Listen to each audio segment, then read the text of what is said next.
attendance. I welcome each and all of you in attendance, as well as those of you at home who are watching on City 7, to the July 9th Planning Commission meeting. Let's do the Pledge of Allegiance.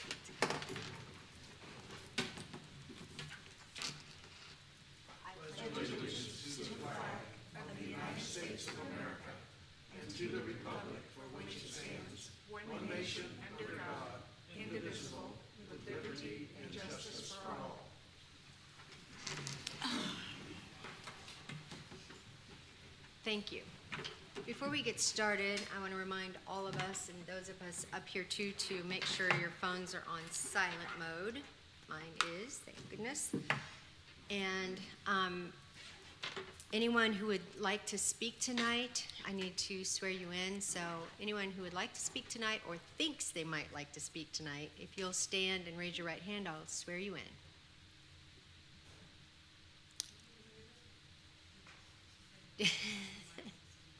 Do you swear to tell the whole truth before this commission? If so, say I do. Thank you. There was a couple that were thinking about standing up. Okay. I think they missed it. I can yell a little louder. Does that help? Yes. I'll move it towards me. You're welcome. Did you want to be sworn in? Yes. Okay. If you'll stand and raise your right hand. Do you swear to tell the whole truth before this commission? If so, say I do. Yes. Thank you. Okay. Will you do roll call, please?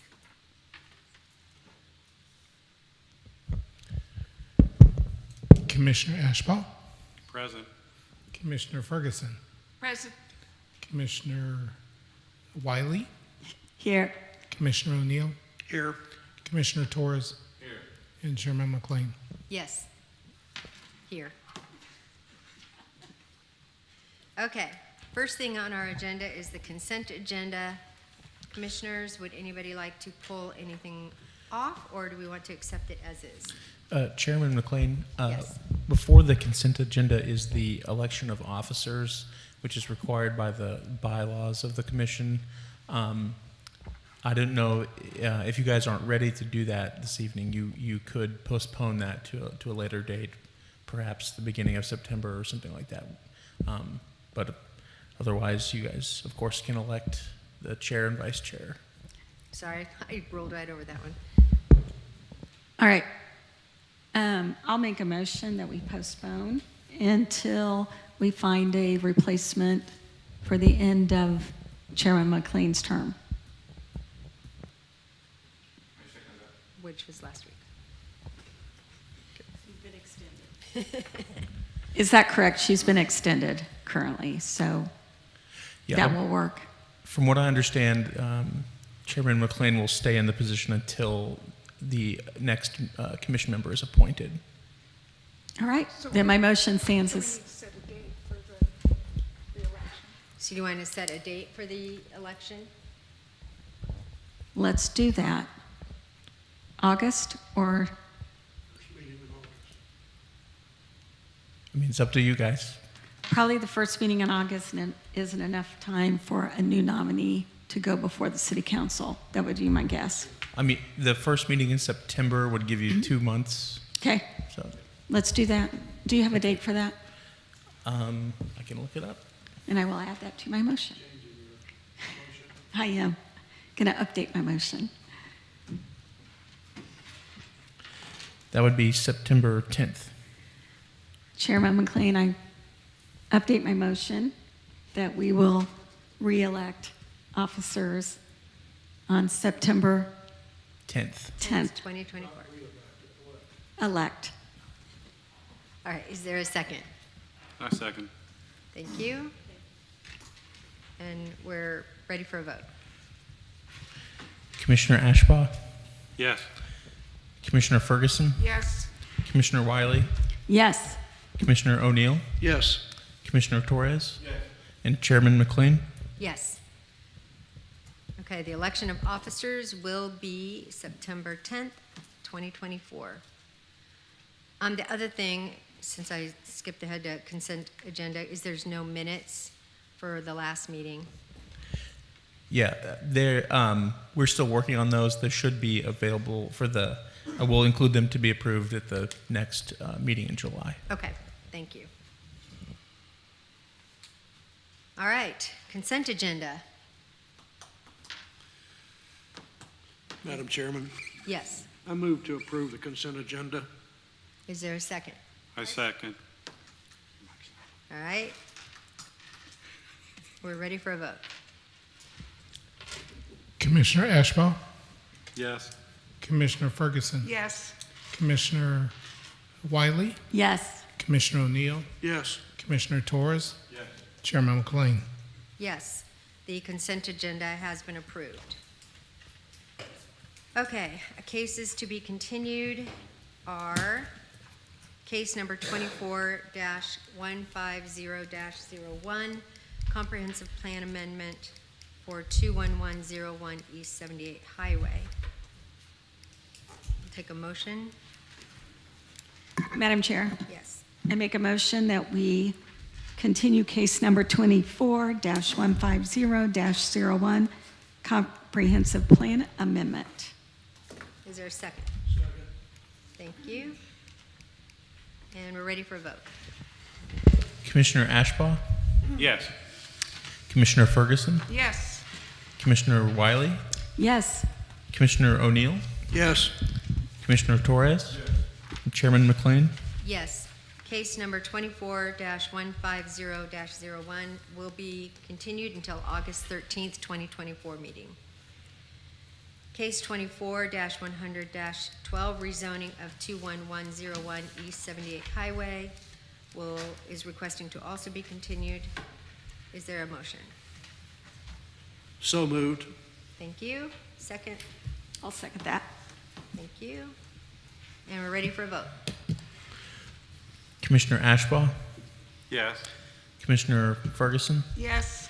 Commissioner Wiley, Yes. Commissioner O'Neill, Yes. Commissioner Torres, Yes. and Chairman McLean. Yes. Case number 24-100-12 has been continued to the August 13th, 2024 meeting. Okay, public hearings. Case number 24-100-14, rezoning of 13001 East US 40 Highway. Staff, will you give us a report, please? Yes. As you mentioned, this is case 24-114, the rezoning of 13001 East US 40. As you can see on the map, it's got frontage on 40 Highway, but also some on 47th Street that's currently, the access is currently blocked. We can talk about that more when I show the pictures. The applicant is a business called High Tech Machinery, Inc., and the action is to rezone the property from C2 General Commercial and C1 Neighborhood Commercial to be entirely C2 General Commercial. So here's an aerial photograph. The property in question is that property that right in the center with the very large parking lot that takes up the majority of the property and the building on the east side. Here's kind of a closer view of that property. Question. yes. Is this the old bowling alley? Yes, it is. Yeah. So here's the zoning map. There are kind of a variety of zonings in the area, but as you can see, the property is highlighted in green, and there are currently two zonings on this property. Part of it is C1 and part of it is C2, which has caused some issues, and so the applicant is looking to rezone this to be C2 so that their business could be an allowed use at the property. Oh, I did not update that comprehensive plan. The comprehensive plan does show the entire area to be residential neighborhoods. However, obviously there are a lot of commercial establishments along this portion of 40 Highway.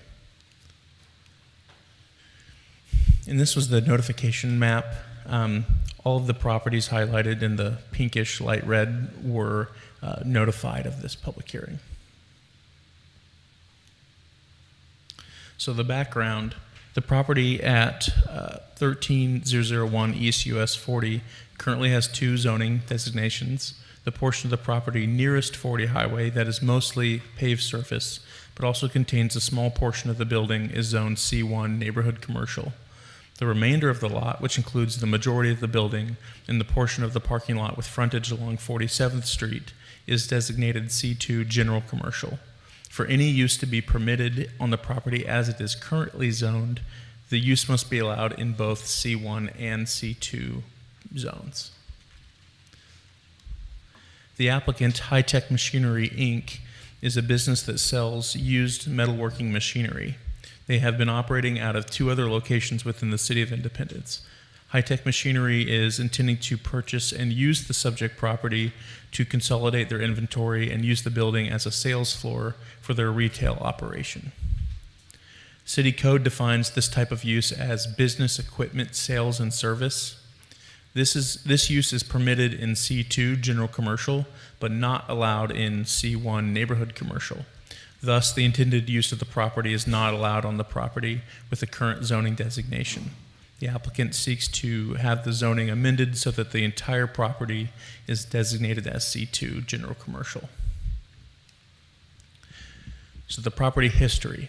The subject property was originally platted in 1954 as parts of Lot 2 and 3 of the Twy House addition.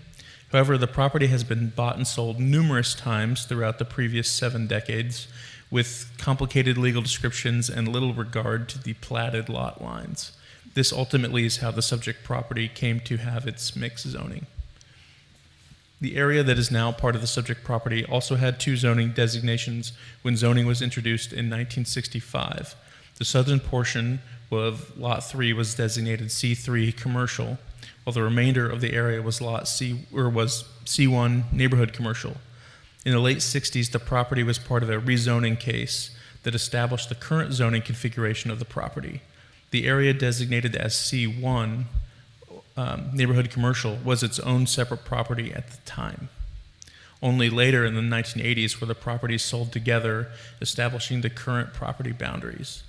This created the situation where a single property contained 2 zoning designations. For many years, the property housed a bowling alley called Strike and Spare. The bowling alley closed in 2020.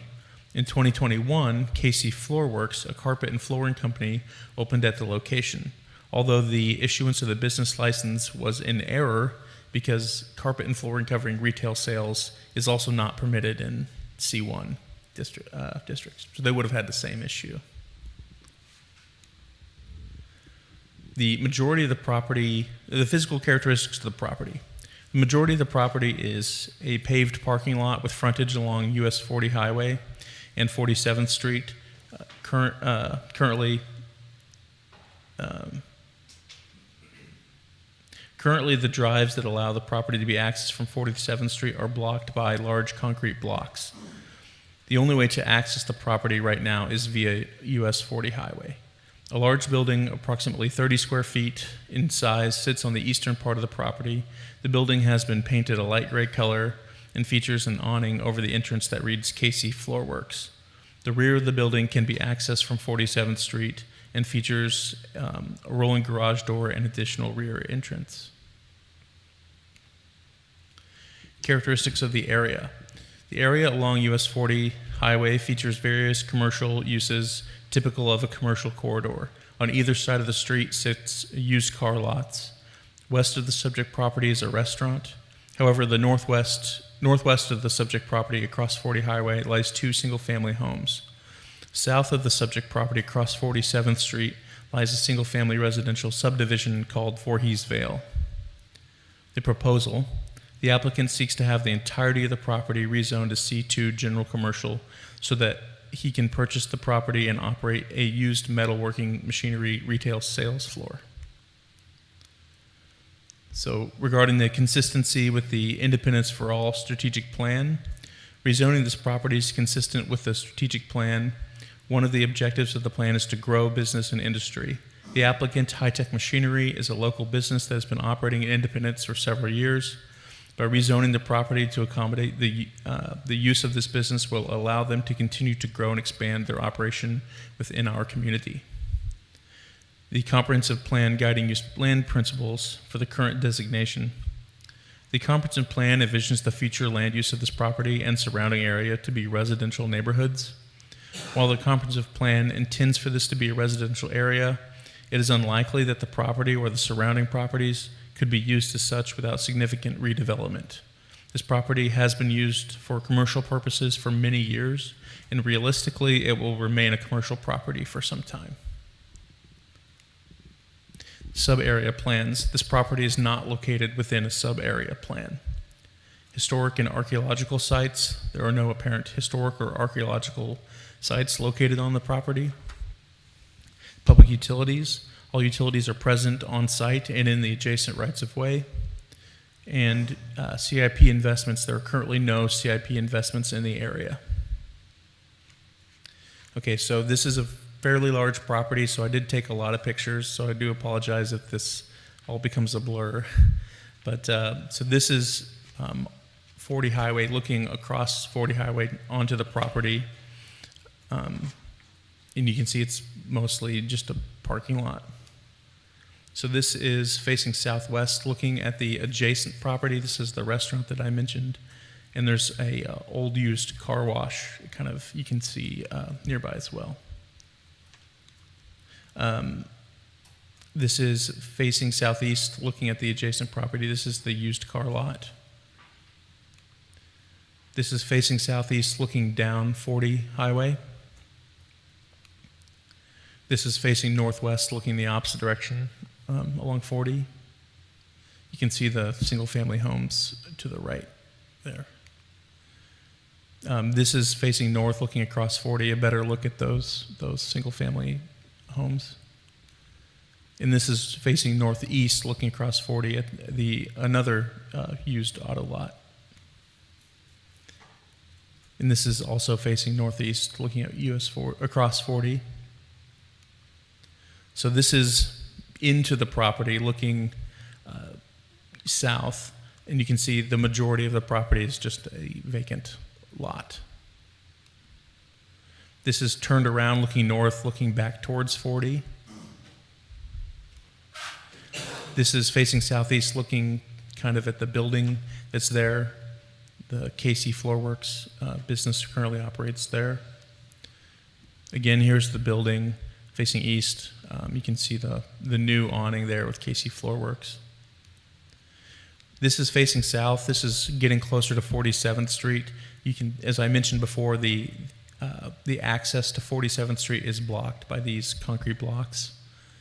And there are two access points, and both of them have these concrete blocks. Here's a closer look at what those look like.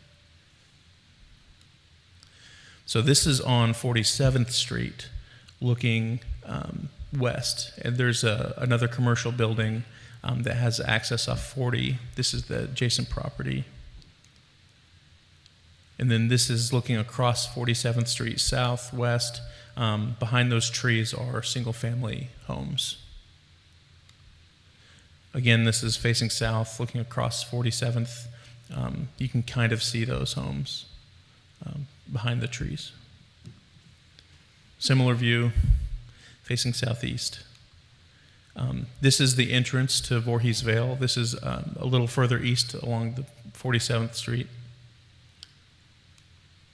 So this is that access. This is taken from the access point to the rear of the property, and you can see this is the intersection from the previous photo.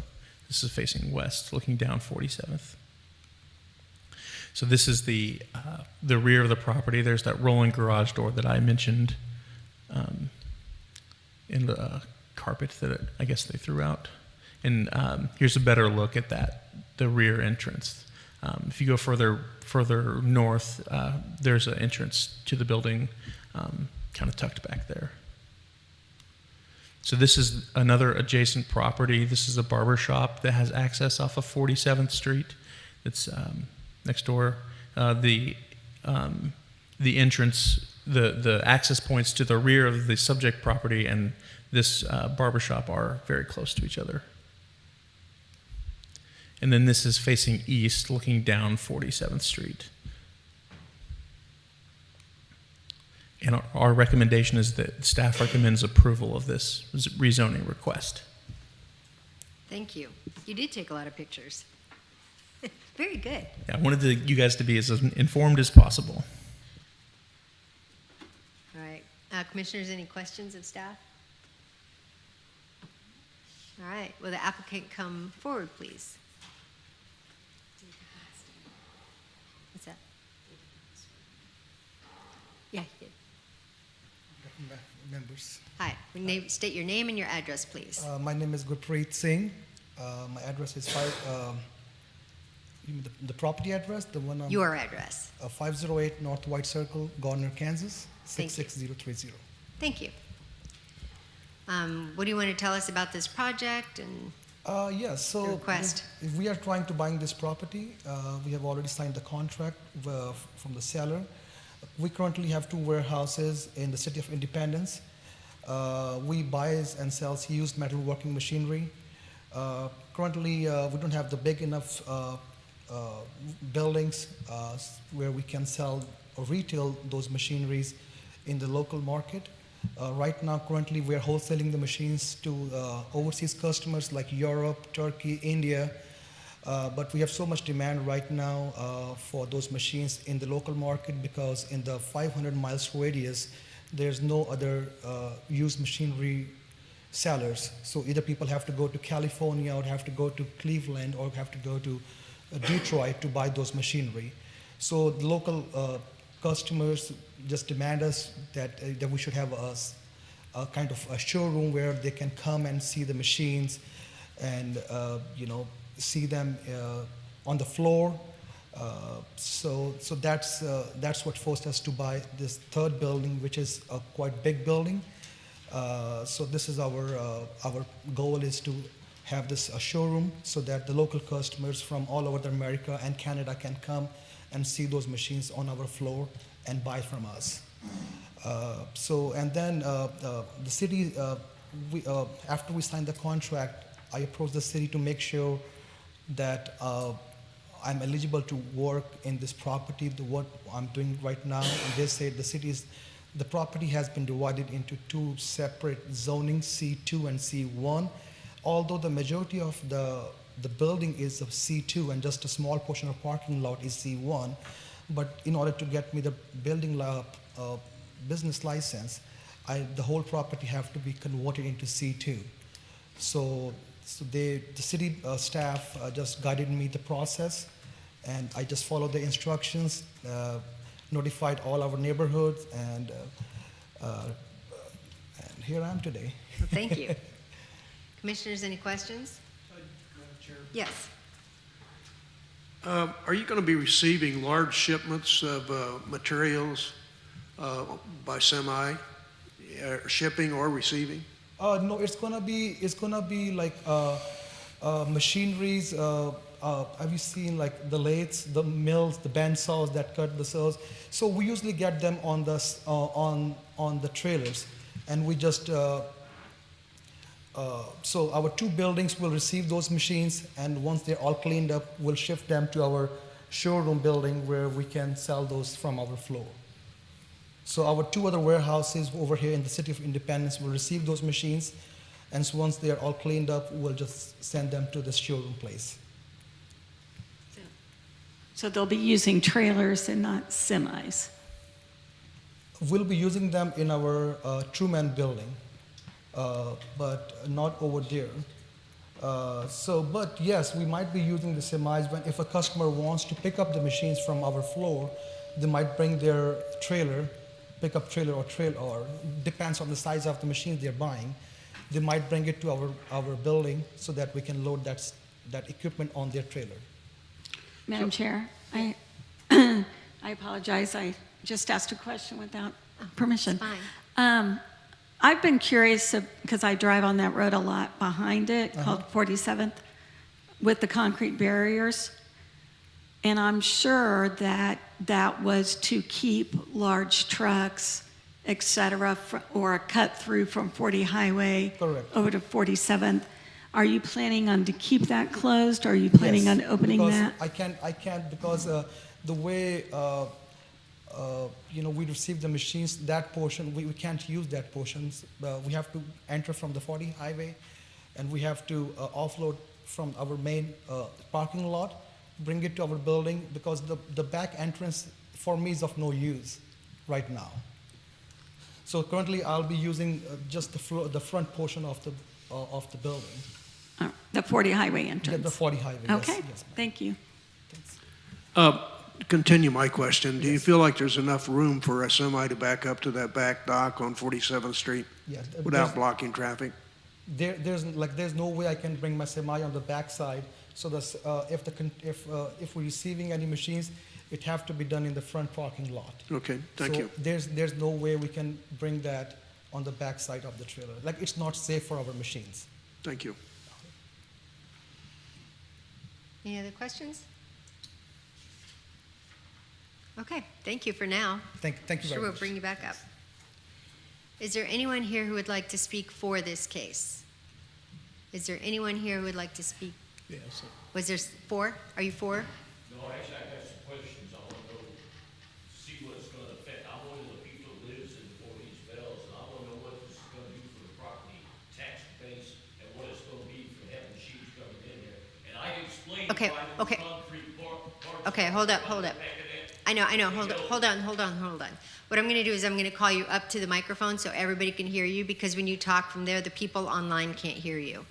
So the TV people, they only hear us with mics. So I'm gonna have you come up here, and that way you can be heard by everybody.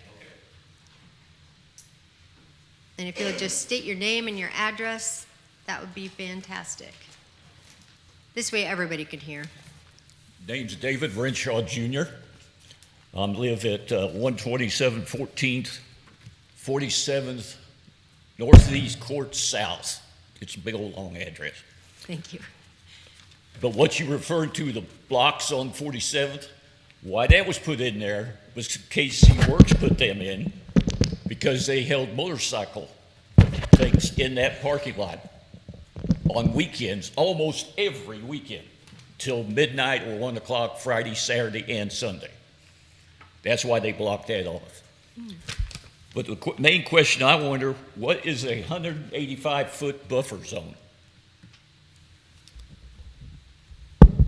Would you like me to answer that? Yes, please. Yeah, so for any rezoning case or special use permits or things of that nature, our city charter requires all of the property owners within that area to be notified. So anyone that's within 185 feet of the subject property is notified of this public hearing so that they can speak for or against the case or get more information. That's what the 185 feet is.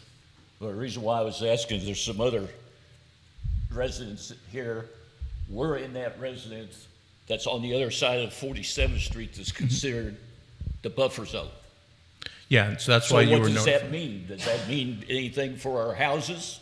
It Does that means mean that you were notified of the public hearing. That's basically what it means. It just means that you were notified. Because so I that know you- it says in the thing that you can't cross streets for a buffer zone. And that's the reason why the buffer zone's on our side of the street, because you can't use 47th Street as a buffer zone. Right. Which I've never even heard of a buffer zone. And that's what majority of us are confused about, because if this goes in, I know it's going to affect our resale part of the business, of the houses. Because you're going to have a manufacturing department right across the street from where you live. Because I'm right up against 47th almost. Most of us in there, there's a couple others in here that live in the same area. So if I can. Yes, please. The buffer zone doesn't affect the property at all. It's just the and maybe buffer is even not the correct terminology. That's the name of the tool in the mapping software. But the 185-foot area is simply for the notification purposes. It doesn't affect the property, the area. The rezoning is only for the subject property. The other properties it's just to notify the property owners. Okay, now I know a lot of the ones you guys are talking about as far as the used car lots, they used to be gas stations back in the day. And then you had a Pizza Hut on the one corner of the bowling alley. But I just wanted to make sure that that didn't mean that we were going to have to be considered commercial, No. because I knew that because the way I took it by the pink area, then everything in pink, regardless of whether it was dark pink or light pink, was going to be commercial. Nope, it's just that right behind you, that area. Mm-hmm. Nope, you're still good. Okay. Thank you. Is there anyone here who would like to speak for this case? Is there anyone here who would like to speak against this case? Come on up, please. And if you'll state your name and your address. My name is Brett Hearn, 13011 East US 40 Highway. Thank It's you. the adjoining building. Pre-existing, the sale of this building did not have a dock door in the back. I have the paperwork on it. It got put in. How, I don't know, because 47th Street is not able to handle the semis. I have multiple pictures, videos, everything of my drive being blocked and being an issue with just short pup trucks. Employees talking to the truckers, setting the pallets out in my driveway where my business can't get in. So therefore, the trucking in the back of the building is an issue. I don't know how to change that or fix that, but originally, like I said, the dock door was not in there. How it got permitted to be put in there is beyond me, especially for big semis. So, and for them to say there's no semis, I looked at their Facebook page. There are triple low belly tandem axle semi trailers that they use. And that just makes me wonder, how much more of a problem am I going to have here? Madam Chair, can I ask a question? Yes, yeah. You are the barber shop right behind him, Yes. correct? Yes. I recognized your name. Thank you. Staff, C2, or do you know if 47th Street, is that allowed for semis?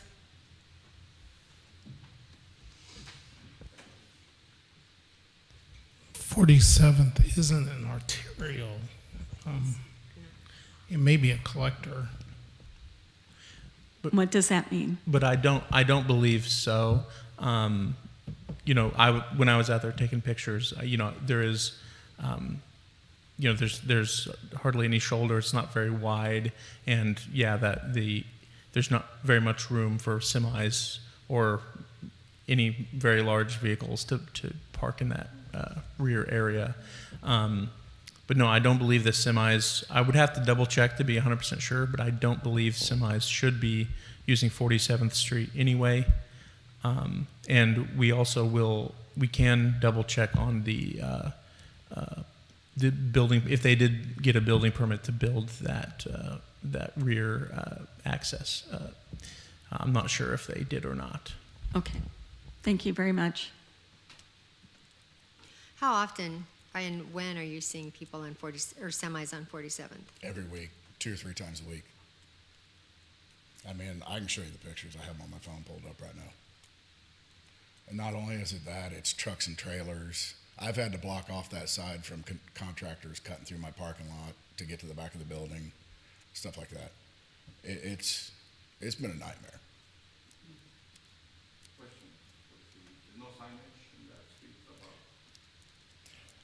They have put up "Don't block, drive," but it doesn't stop them. They still do. But there's no signage to build. No heavy trucks. No, there used to be a sign back there that said "No parking," and it disappeared a long time ago, and nobody's ever put it back up. So your problem is that you don't want the additional heavy traffic on 47th Street, is that correct? It causes traffic issues. It blocks my business. People trying to drive because, you know, I make my money $30 at a time. If somebody's pulling up and there's a big truck there and they can't get in my business, they're just going to go to the next barber shop. So that's where I have an issue. You know, I'm losing business when their trucks are across there. I'm losing business when their cargo is sitting there. Anytime there's something sitting across my drive, I'm losing business.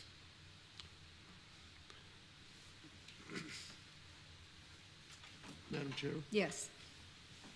I think the applicant said that there was not going to be any additional traffic on 47th Street. Is that correct? He did say that, but I think what we can do is And bring him that they back were up. not going to be loading or unloading on 47th Street? I mean, is there a guarantee? I mean, what can I do if it starts? I'm sorry, what'd you say? I said, is there a guarantee of that, or what can I do if it does start? Yeah, I think that's what we need to ask. Could we bring the applicant back up and ask him how he's going to, where he's going to move his equipment into the building? Was it Brent? Yes. Can I ask for clarification? Yeah. The semis and the traffic and the problems have been with the current owner, KC Floorworks, Yes. not with No, not the the new people. prospective Not the new machinery. owners. The only thing that I saw, like I said, when I looked on their Facebook page was I seen the big tandem axle trailers Okay. and stuff like that. So that is, So you're anticipating. yes, because if they're handling that big of equipment, they've got to figure some way to get it in that building because there's no way to get it in the front with the doors set up like it is. There's only one way to get it in, and it's that back alley. Okay, thank you. Chair, that's why I think we need to bring the applicant back up and ask him how he's going to do that. Yeah, I agree. Thank you. I agree. Okay, thank you.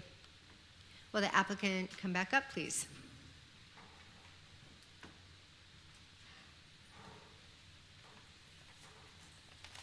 Hi. Okay, you heard his concerns that the current or last business was kind of abusing 47th Street behind and also affecting his traffic in front of his business. How can you make him feel more confident that that won't happen? I've seen that property pretty closely. There's no way I can bring my trailers on the 47th Street. I can do that. There's a front entrance, which is like 12 by 12 entrance in the front side of the parking lot. And that is going to be my main entrance for receiving and loading out the stuff for the machines. Because there's no way I can, there's a steep slope in the backside. I can't use that door. Plus there's no way the truck can back up on that 47th Street to my building. So for me, the best option is just to use my front door for receiving and loading out the machines from the main parking lot. Okay. So for that door, like, is of no use for me. Technically, I can't bring my stuff from that building for several reasons, because that road is not that as wide. Plus, there's a steep slope over there, I see. which is not safe for my equipment. So I need to use the front door, which is like 12 by 12 door, to receive and load out the stuff in the main parking lot. So in the back, it'll primarily be trash collection and That's that's it? yes, like I can't keep my stuff outside the building. Right. Because these are very precise machineries, so they have to stay inside the building. For the outside, there might be, I don't know, I might use it as a dumpster for my trash for my building, but nothing else. Like, I'm not using that portion because I can't keep my stuff outside. Because if my machines got rusted or something, they are of no use for the buyers. That makes sense. Yeah, so I can't basically, that door is technically is of no use for me from the 47th Street. Madam Chair, Yes. can I ask him a question? Yeah. So some of this machinery, I would assume, is very heavy. So is that brought in by how many guys or a pallet jack? No, or basically, how do you you bring it in? know, those machines are anywhere from 2,000 pounds to maybe like 8,000 pounds. So basically, you just need one forklift and one guy to just lift it up and bring it in the building. Okay, and so that opening's big enough for Yes, so forklift? that is the reason why, I decided to buy this building, because the 12 feet, none of my machines are more than like 8 feet long or 6 feet tall. So that is a perfect entrance for my building to go in and out from that section. So that is the reason why. If that door was not big enough, I could have not buy this property. But that's give me the ideal size what I need for my business. That is the reason why, because when I decided when I decided to buy this property, I just go through, I measure those doors, size and everything to make sure I can safely operate in this building. And I comes up into a conclusion that this is the perfect spot for my machines. Yeah, that's the to picture sell. I was looking for, the double doors you just passed by.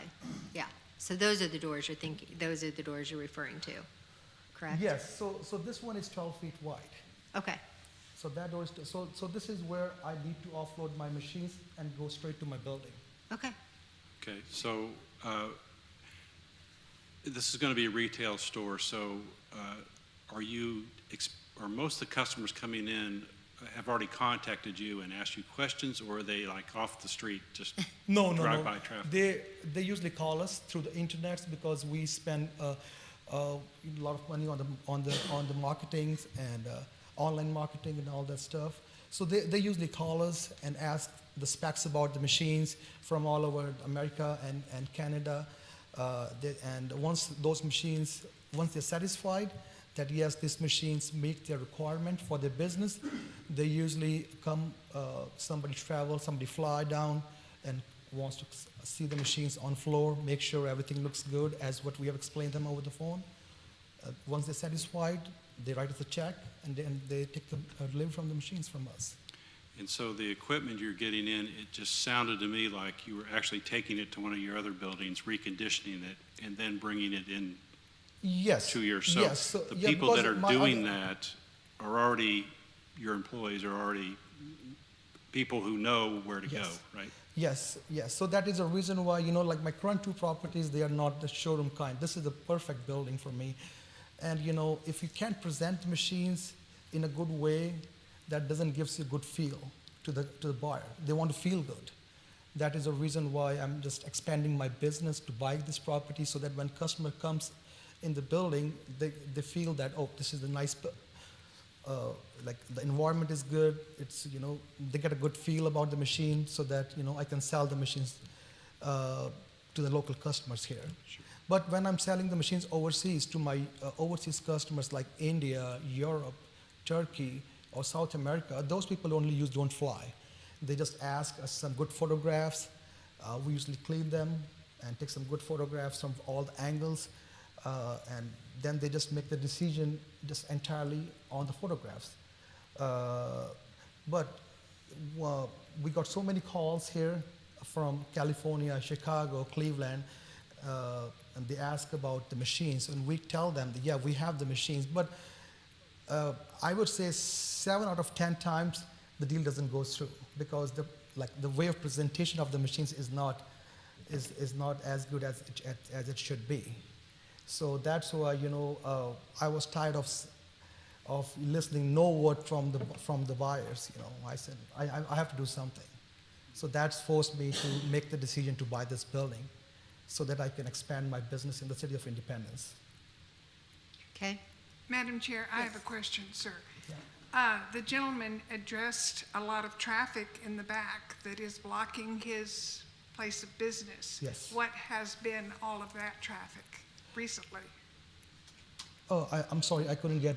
What the traffic that the gentleman is talking about that blocks his driveway and everything, what is all of that traffic about? I have, it's not from my business because I haven't started my business yet in that property. It might be from the previous owner because we have just signed the contract. We haven't started any business in that property yet.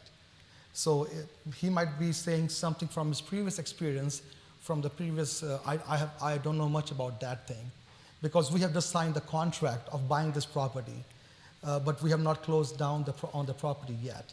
So I don't know exactly what, but usually in my case, my customer, we don't have machines coming in and out every day. It's not like that. We receive machines like a couple of times in a month or 3 times a month. And the customers usually comes like maybe a couple of customers a day, or maybe one customer a day, because this is not a grocery store where people are coming in and out every day, every hour. So it's a pretty specific industry. So people usually call you, they make their travel arrangements, they book their hotels, they stay overnight, then they come to your facility to see the stuff, and if they like it, they write you the check, fly back. So this is how this business goes. So there will be no, I would say, as I've said, the traffic will be like, you might see 1 or 2 customers a day. That's all you will see in my building. So Okay, it's like, thank you. but yeah, I'm more than happy to give you an answer for any of your questions. So Thank you. Any other questions? I do have one. Just give you an opportunity as a business owner. You've got a business next to you that has been unhappy with the previous owner. So how will you make sure your employees aren't blocking traffic? How will you be as a neighbor? My other 2 buildings, I always feel that, if you have a good and happy neighbor, your business goes smooth. If you try to make them unhappy, things won't, I always try to work out with my neighbors, just make sure that I'm not creating any problem. If there is any, I will try not to do certain things that affect their business, because if something is happening to my business is because of my neighbor, I will definitely approach him and tell him, hey man, this is not good. And I will try not to do that if he's not happy with any of my business activities, which I don't think is going to happen. It's not going to be happening. Okay, thank you. But if he has any problem, he can just come over to me, and I'll make sure that problem doesn't come. It sounds like you should exchange cards and be good neighbors.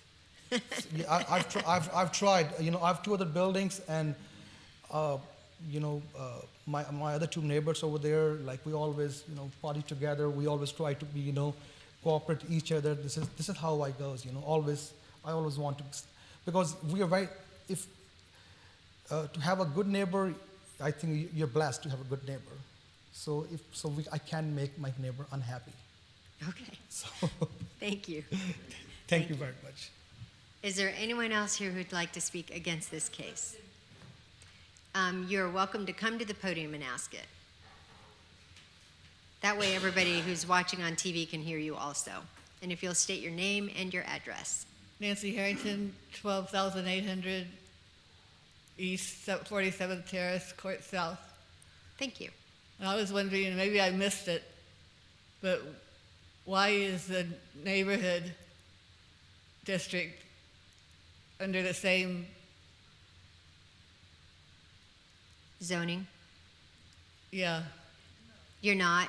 So you will stay. They only have to notify you because you're within the parameter. Oh, I missed it then. No, it's okay. Everything bears repeating is good. It's okay. Okay. So you're still good. You're still in your, what is it, R6 single R6. family. Yeah, you're still R6 family. The only little space that's changing is his building is sort of partway in C2 and C1. So it's kind of a cleanup where now his whole building will be in C2, which is like Target, Kmart, Okay. that kind of thing. So you're good. Okay, thank you. You're welcome. Is there anyone else here who would like to speak against this case? Hearing none.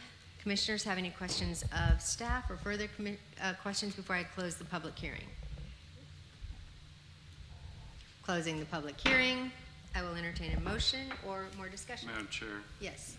I'd like to move the approval of case 24-100-14, rezoning of 13001 East US 40 Highway. Thank you. I'll second. Thank you. And we're ready for a vote. Commissioner Ashbaugh, Yes. Commissioner Ferguson, Yes. Commissioner Wiley, Yes. Commissioner O'Neill, Yes. Commissioner Torres, and Chairman McLean. Yes. Case number 24-100-14, rezoning of 13001 East 40 Highway has been approved. Thank you and good luck, and I know you'll be a great neighbor.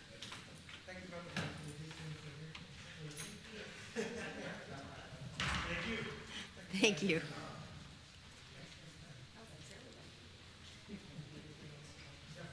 Okay, next case is case number 24-175-05, UDO amendment number 68.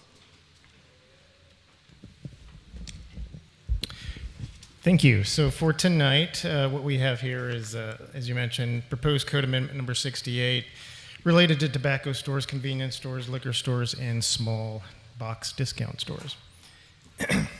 So briefly, to kind of talk about some of these codes, right now our code combines things like, for example, the tobacco stores and convenience stores together. That has actually created some confusion, not only just amongst staff, but also amongst the applicants.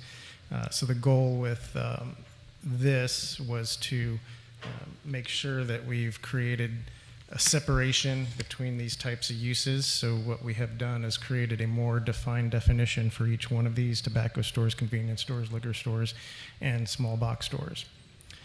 For example, with the tobacco stores, for example, we've added clarity that includes all smokable products. There has been, some confusion and questions about what does that mean. And so we wanted to make sure that means anything that can basically be smoked is part of the tobacco store, including its peripherals. So also important to note with that code section, there's a code section, chapter 5, that talks about a lot of this also in the business licensing. That's not what this is. This is part of the zoning code. But keep in mind that there's also another section of the code that addresses all the licensing criteria for each one of these types of businesses. One of the other things, for example, like for the convenience stores, tobacco and alcohol can actually be sold in a convenience store. However, there is a distinction. If one particular item becomes more prevalent or that sales category is higher than another, then that will pull it into one of the other liquor stores and or tobacco store definitions. So that was one of the things that we wanted to clarify, not only with the definitions, but specifically for each one of these sections that we pulled out.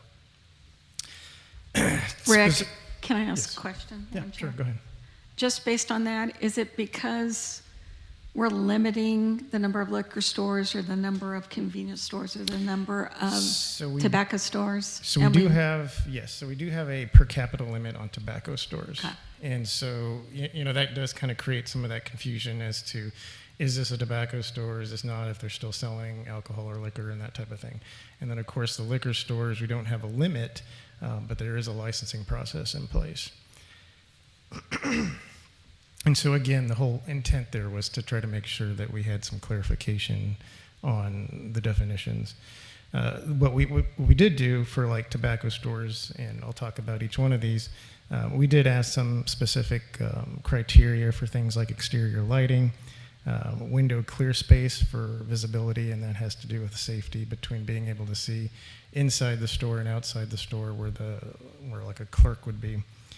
We did have the requirement now in there for alarm systems, automatic locks, and height strips. A lot of these things, important to note, are things that these kind of businesses already have in place. However, we wanted to make sure that these were codified because it wasn't currently in our code. Some of the more specific things in convenience stores, we did have so there's already a separation for convenience stores. They can't be 500 feet from like churches, schools, parks, or residential districts. However, we did some clarifications in how we measure that distance. So basically, that's part of this code amendment as well. We also did include some of the same all the same safety measures that we have in the tobacco stores. And again, alarm systems, automatic locks, height strips, etc. For liquor stores, we did add a 1,500-foot separation between the liquor stores. Now that is different. And then, of course, we did include the illumination, exterior illumination, and all the safety measures that are also in the tobacco and convenience stores. So some of those things are repeated. Box stores, and this is typically what if you recall, I believe this body as well as council asked staff to look at dollar stores, and that's what this category is. And so what we have done, we've looked at multiple cities. One of our larger neighboring cities also had this 2-mile separation, and that's actually a fairly common separation for these types of box stores throughout the region. One of the things that we have seen since 2018 that there's been a pretty rapid increase in the number of those types of stores that we have seen, going from 12 to 20 just in that short period of time. One of the downsides of that is that it really does kind of crowd out any other grocery stores, for example, full service grocery stores, and it also does limit smaller businesses from being able to be competitive and or grow.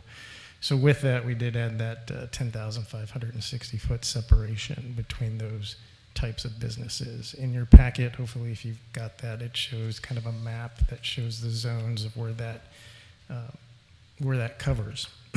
And so with that, really, that's pretty much my presentation on this code amendment, and I'll be happy to take any questions you have. Madam Chair. Thank you. Yes.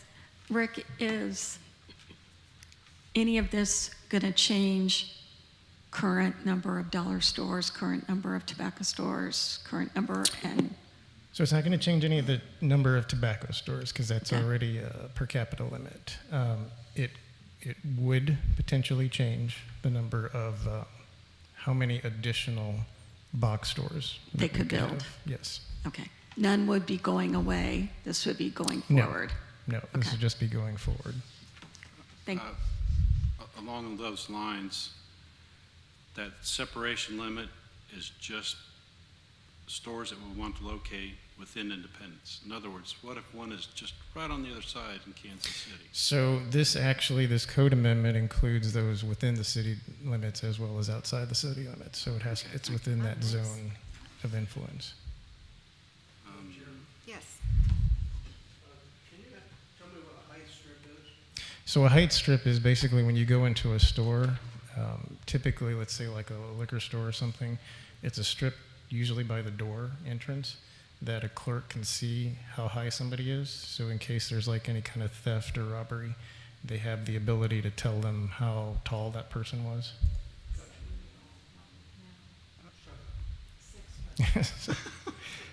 Good question.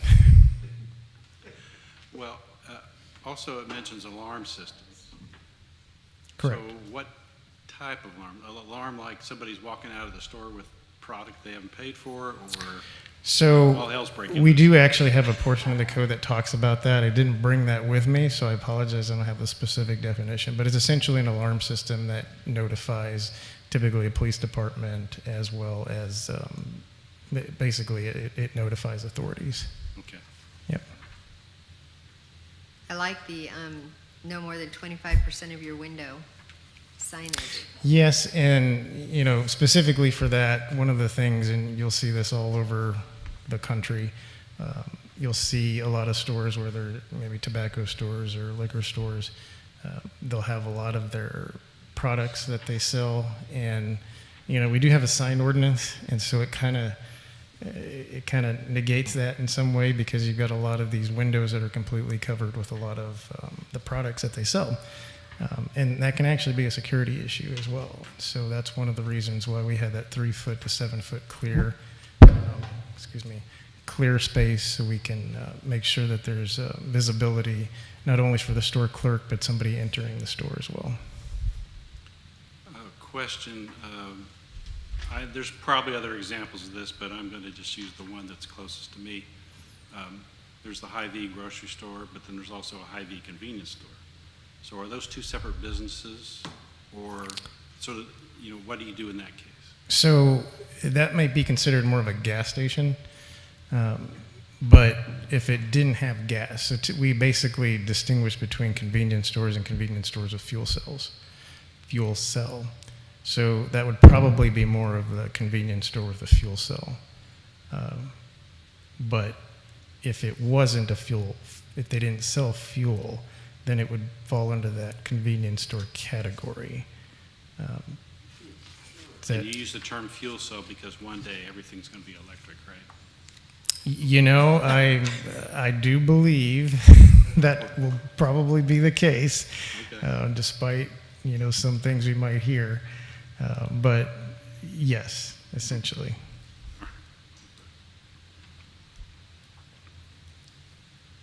Commissioners, any other questions or comments?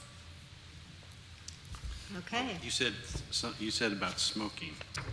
Is vaping considered smoking? Yes, anything vaping. We've had some recent inquiries about different products that whether or not those are considered tobacco products, but anything that could be smoked or vaped or any of the peripherals that go with that are Yeah, I was going to ask included. you to define the word peripheral, what you mean by that. Well, glass instruments Ah. for, Like a bong. yes. Virginia knows what it is. We can say the word bong, that's fine. It's a four-letter word. Virginia and know. I know. Yep. Not because we know, it's just we grew up in the 70s. Okay, 60s, 70s. Madam Chair, Yes. I make a motion. Okay. It's probably a good idea. Just move on. Oh, yeah. No, I have not. Is there anyone here who would like to speak for this case? Is there anyone here who would like to speak against this case? Hearing none, I'm going to close the public portion. And Madam Commissioners, Chair. now I would entertain a motion. I move for approval of case number 24-175-05 UDO Amendment Number 68. So is there a second? Second. Thank you. And we're ready for a vote. Commissioner Ashbaugh, Yes. Commissioner Ferguson, Yes. Commissioner O'Neill, Yes. Commissioner Torres. Yes. Commissioner Wiley, Yes. and Chairman McLean. Yes, case number 24-17505, UDO Amendment Number 68 has been approved. Great changes. Okay, next case, number 24-175-06, UDO Amendment Number 69. Staff, will you give us a report, please?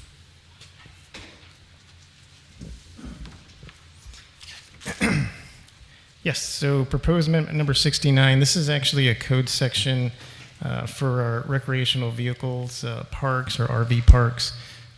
We were actually looking at this, so back, it's been quite a few months, but Municipal Services had done an update to our Chapter 17 and Chapter 20, which was more specifically what used to be our Public Works and engineering and things of that nature. When looking at that, we noticed in this particular code section that there was some anomalies in it. Back in 2009, when we had adopted the code, things like site plans actually went before Planning Commission and Council.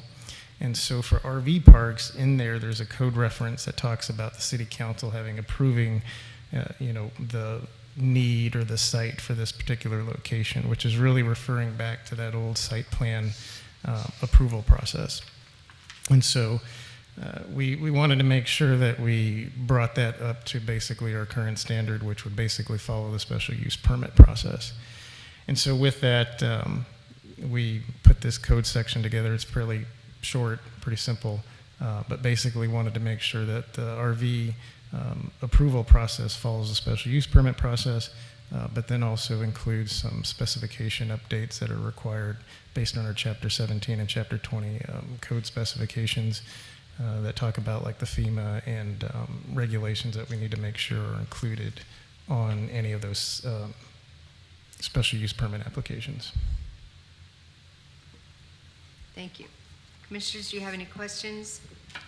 I do. Rick, more of a curiosity than probably a necessity, but I'm racking my brain to think of recreational vehicle parks we have in Independence. Do you have any idea how many we have? I think we only have one, isn't it? We have one? Yeah. One up by the temple. Okay. On Pacific. I do know that one. Okay. And that is it. So are we anticipating requests for these? Well, Got FIFA coming. I was going to say, we've had a neighboring city that had one recently, and it might be requests in the future based on, some of the events that are scheduled to happen here with FEMA, or not FEMA, but the FIFA soccer. So, yeah, we just wanted to make sure that we got everything cleaned up to where it needed to be. I'd be really interested if I could see what's required to Yeah. get that. For just RV parks? Yeah. We do have, and I don't have it in front of me, but we have the specifications that talk about, it's all got to be like, they have to be on concrete pads, certain size, has to be a certain spacing between them. Obviously, when you get into utilities and things of that nature, that can complicate the site. I'm just trying to think some of the stuff off the top of my head. Basically, when they include their plan, they basically need to show kind of like a development plan that comes before you, like a PUD or something. Where's traffic coming in? Where's it leaving? What's the traffic volumes? Things of that nature. So, but there is the current code talks about a lot of those specific criteria needed in that plan. Yep. Commissioners, any comments, questions? I'm He's dying to ask a question. I am, but I think I'll have mercy on you guys, and I'll just ask Rick after the meeting. Okay. I applaud you for being proactive ahead of who knows what. I think it's great that we're getting some systems in place, and they look solid to me. Is there anyone here who would like to speak for this case? Is there anyone here who would like to speak against this case? Hearing none, the public hearing is closed. Commissioners, any further discussion, or I would entertain a motion? Madam Chair, Yes. I move to approve case number 2475-06, UDO Amendment 69. Is there a second? Second. Thank you. And we're ready for a vote. Commissioner Ashbaugh, Yes. Commissioner Ferguson, Yes. Commissioner O'Neill, Yes. Commissioner Torres, Yes. Commissioner Wiley, Yes. and Chairman McLean. Yes. Case number 24-175-06, UDO Amendment Number 69 has been approved. Thank you, thank you. All right, is there anything for the greater good? I don't really have anything. I think we're going to have probably a pretty short meeting, the next one, and we may only have one case. Yeah, we may only have one case. But however, I think the one after that, depending upon how many applicants get their stuff completed, we may have a lot, so. But the next one shouldn't be bad. I'll be rolling out for that one. I'm glad that you're still here, Miss. All right, Madam Chair, yes. I move to adjourn. All right, the meeting is adjourned at 7:08.